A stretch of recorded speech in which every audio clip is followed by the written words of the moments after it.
Hey guys, today we will learn the basic structure of a C program. A C program is divided into different sections. There are 6 main sections in it: documentation section, link section, definition section, global declarations, main function, and subprogram section. Let's see the image of the simple structure of a C program. Here you can know each section and what the section contains. We will understand each section one by one. First is the documentation section. Usually in this section, the programmer writes the name of the program, the details of the author, and other details like the date of the coding and the program description. All these details are only used by the programmer for its own purpose. So it is written as comments between /* and */. As you can see here, the file name, the author name, date, and the topic of the program has mentioned as comments. At runtime, a comment is ignored by the compiler. Link section is used to add all the header files that will be used in the program. A header file is a collection of built-in functions which we can directly use in our program. Header files contain definitions of the functions which can be included into any C program by using #include preprocessor. For example, stdio.h, conio.h are inbuilt header files which can be added in the program by #include stdio.h statement. These are the angle brackets. Definition section is used to define different constants. The keyword define is used in this part. For example, #define pi 3.14 or #define maxmarks 100. Generally, the constant name pi or maxmarks is written in capital letters as a convention, but it's not a rule. In the global declaration section, the global variables are declared. The user-defined functions are also declared in this part of the code. Global variables are those variables that can be used by any modules of the C program. For example, a function and variable declaration is mentioned here. Main function section is the compulsory section of the C program. Every C program should have one and only one main function. It is the entry and exit point of the program. Everything inside this function definition will be executed. Main function is called directly by the operating system. Upon exit, it returns some value to the caller, that is the operating system. Every function definition has an opening and closing braces. The format of the main function are given here.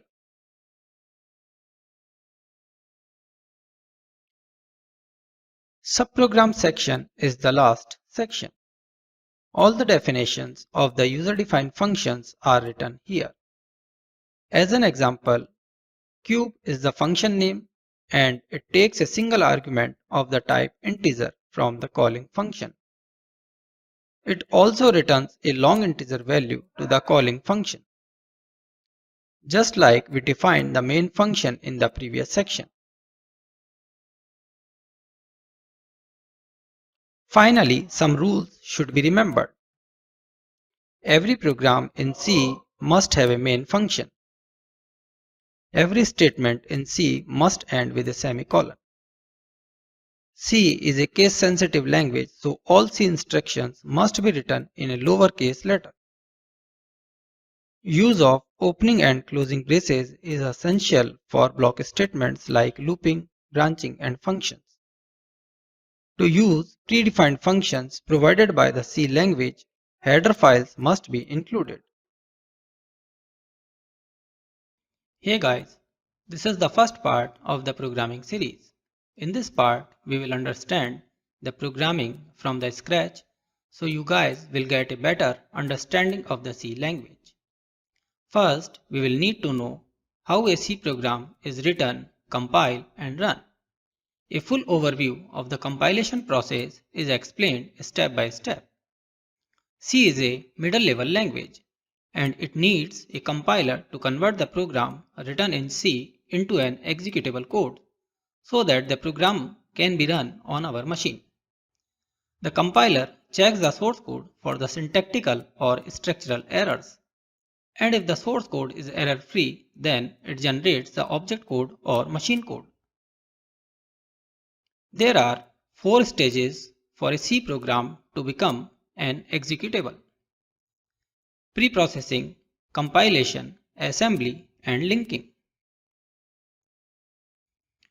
Preprocessing is the first phase through which source code is passed. This phase includes removal of comments, expansion of macros, and expansion of the included files. The source code is written in a text editor and save the file with an extension .c. This source code is first passed to the preprocessor.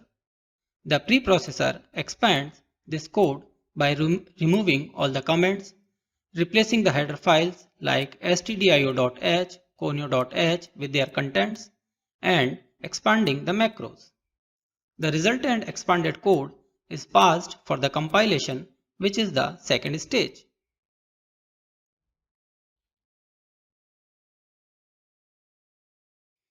In the second phase, the compiler takes the expanded code and converts into an assembly code.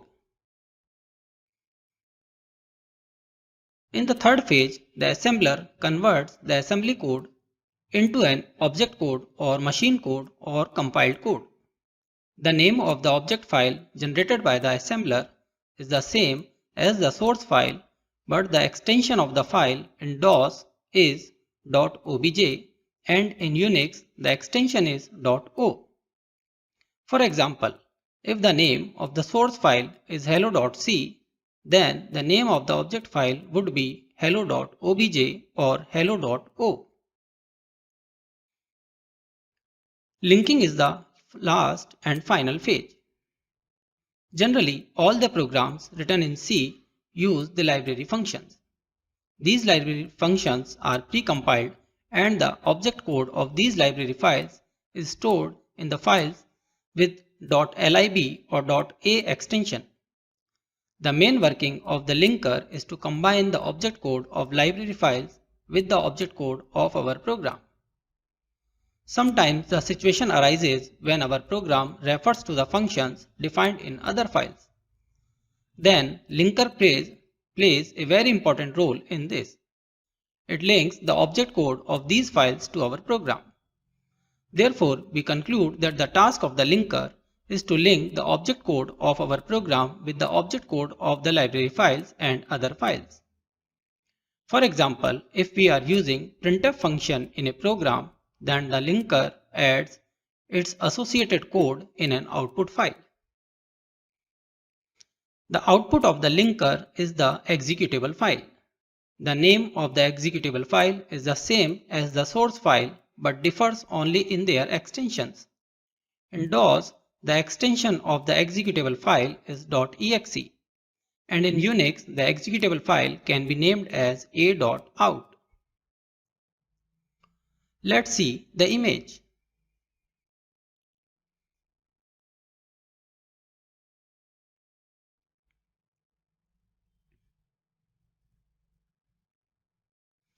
So basically 3 files are created in C programming: source file, compiled file and executable file. When you save the source code, then .c file is generated. When you compile that source code, then .o or .obj file is generated. When you run the program, then the .o file gets linked with the standard libraries and other object files and .exe file is generated.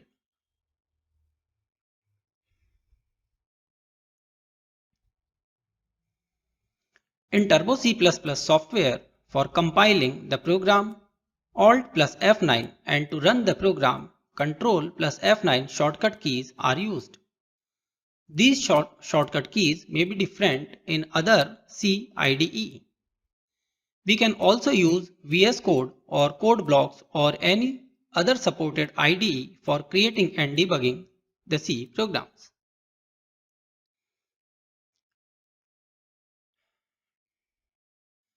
Let's start with what the programming is and how a C program is created.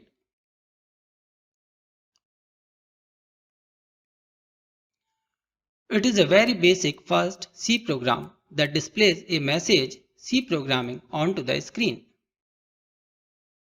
The first line is to include a header file in the program. stdio.h header file is used for input and output functions like scanf and printf in C language. Using these functions, the user is able to give the input to the program and gets the result on the screen. Next is the main function definition. Every function definition has its opening and closing braces where the actual program code is written. Actually, we want to print a message onto the screen. For that, printf function is used.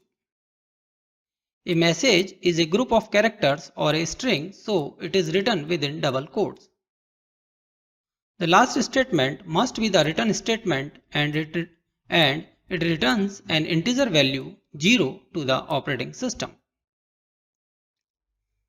When we run the program, a message C programming will be displayed as shown here.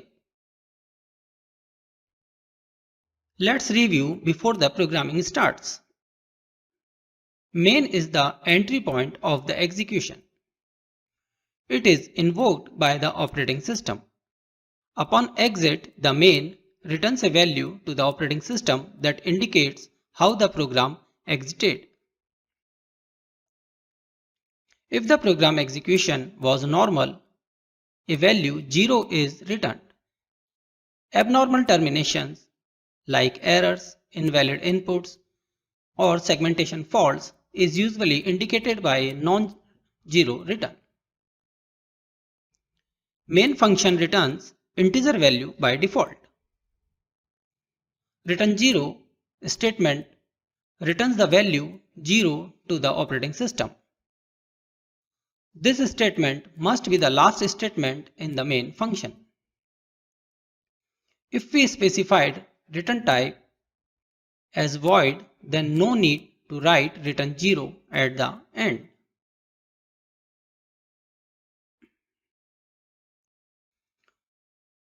In this program, a new header file conio.h is used to clear the screen.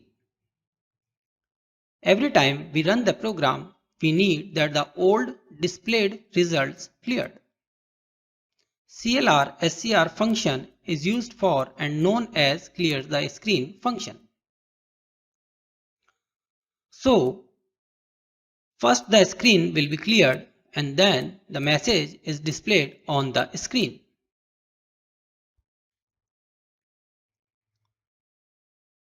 In the third program, there are two printf functions. In the output screen, both the messages displayed are in the same line. Why? When the first message appears on the screen, the cursor is placed next to the last character of the message. That's why the next message started to print from that position.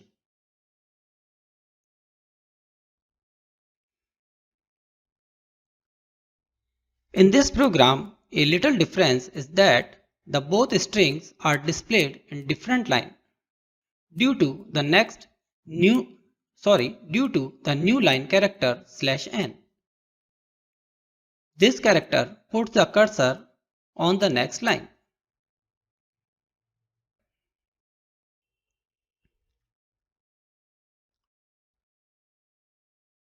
We can also write the printf function like this for displaying two messages into different lines.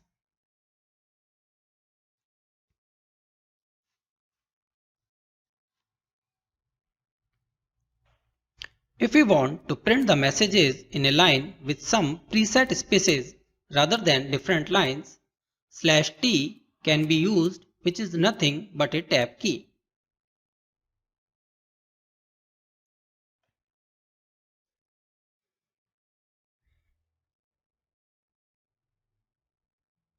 In the seventh program, we want to store some value in the variable. For this, first we have to create or declare a variable with a name and a data type. Int num declares a variable named num of type integer. It is initialized by assigning to it some value. After assigning, we can use this value. Here, this value 10 has been used just to display on the screen. For printing integers, the format specifier %d is used as we seen in the previous videos.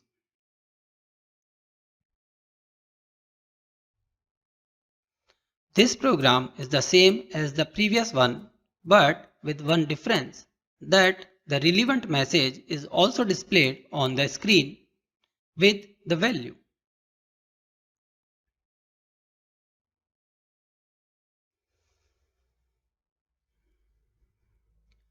The only difference from the previous program is that the result shows in different lines due to new line character /n.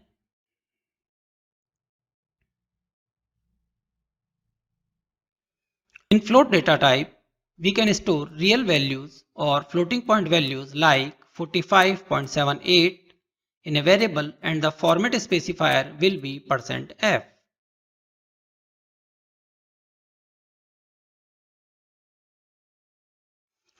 For character data type, %c is used as a format specifier. This data type stores only a single character in single quotes.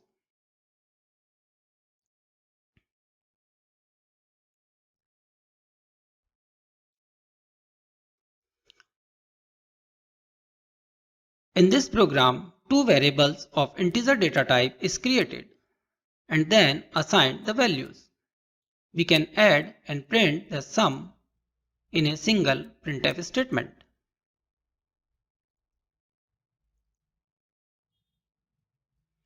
So far, we had stored fixed values in the variables, but we can also give them values at runtime. For this, scanf function can be used. Scanf function takes input from the user and stores it in the variable as specified in it. In this example, two variables n1 and n2 has been used in scanf function for taking values. The ampersand symbol is an address of operator, so the given value to the variable will store at the allocated address. We can read ampersand n1 as the address of n1.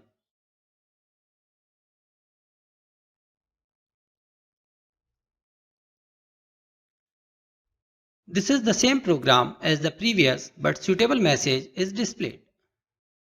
Please remember that the new line character /n or the tab character /t can only be used with printf function.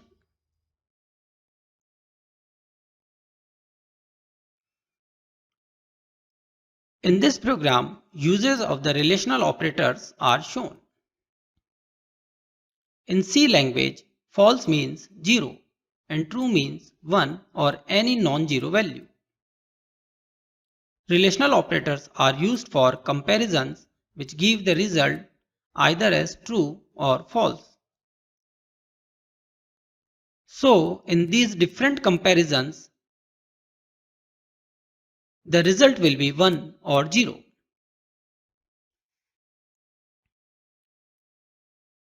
For the first printf statement, n1 is greater than n2. It will give 1 because 10 is greater than 5. But for the fourth printf statement, n1 is less than equal to n2, which gives 0 because neither n1 is less than n2 nor they are equal.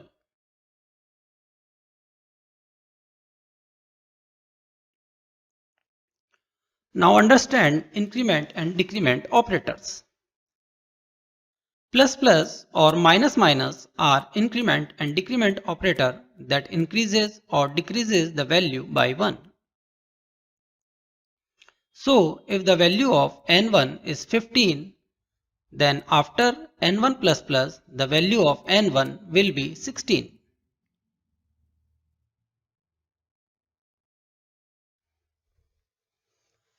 n1 plus plus is equivalent to n1 equals to n1 plus 1.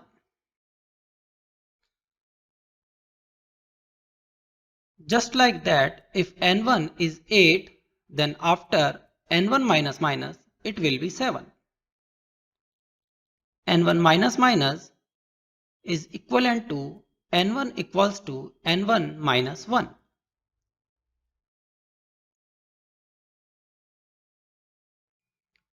Plus plus n1 is called pre-increment and n1 plus plus is called post-increment operator.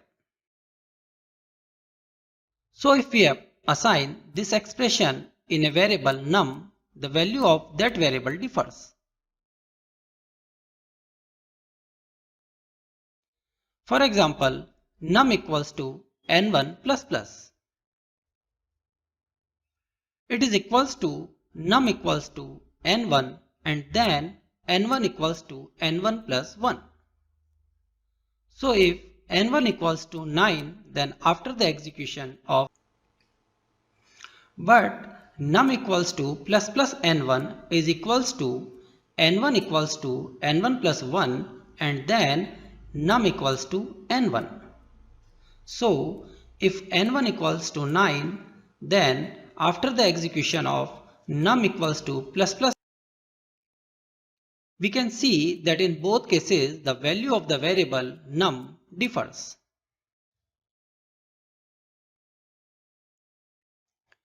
Let's take shorthand operators. Shorthand assignment operators are implemented to assign an expression to a variable in a shorter way.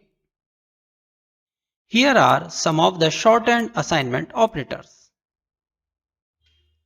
Plus equals to, minus equals to, multiplication equals to are some shorthand operators.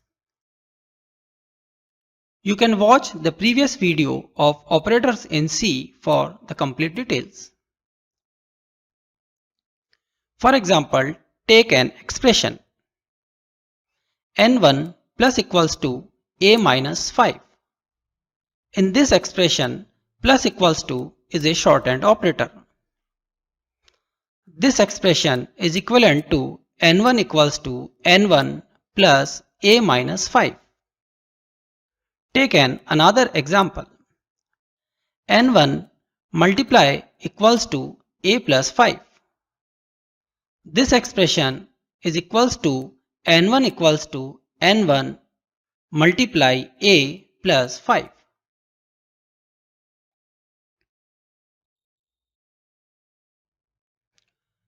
Let's start with the logical operators. Logical operators are used to evaluate two or more conditions. They are of three types: logical AND, logical OR, and logical NOT. Logical AND specifies that to get the result true, all the conditions specified in the expression must be true. If any one of the condition is false, then the result will also be false. The output will be 1 or 0 for false, for true or false. In the first run of the example, the value of the age is given 17, which is less than 25 but not greater than 18. Because both the condition is not true, so the logical AND operator returns false and the value of res variable will be 0. In the second run of the same example, the value of RES will be 1 because the age value 22 is between 18 and 25. Logical OR specifies that to get the result true, any one of the conditions specified in the expression must be true. So, logical OR operator returns false only when all the specified conditions become false. In the example, you can analyze the results of the variable res1 and res2. The value of res will be 1 and the value of res will be 0. Logical NOT returns true if the condition is false and returns false if the condition is true. In the example, the value of x is 10, which is non-zero, and in C language the non-zero value is true. So the NOT operator negates the expression and returns false, that is 0. In the last program, getCH function is used so the user can see the result without pressing Alt plus F5 key. For more detail about this function, please refer the video Input-Output Functions in C language.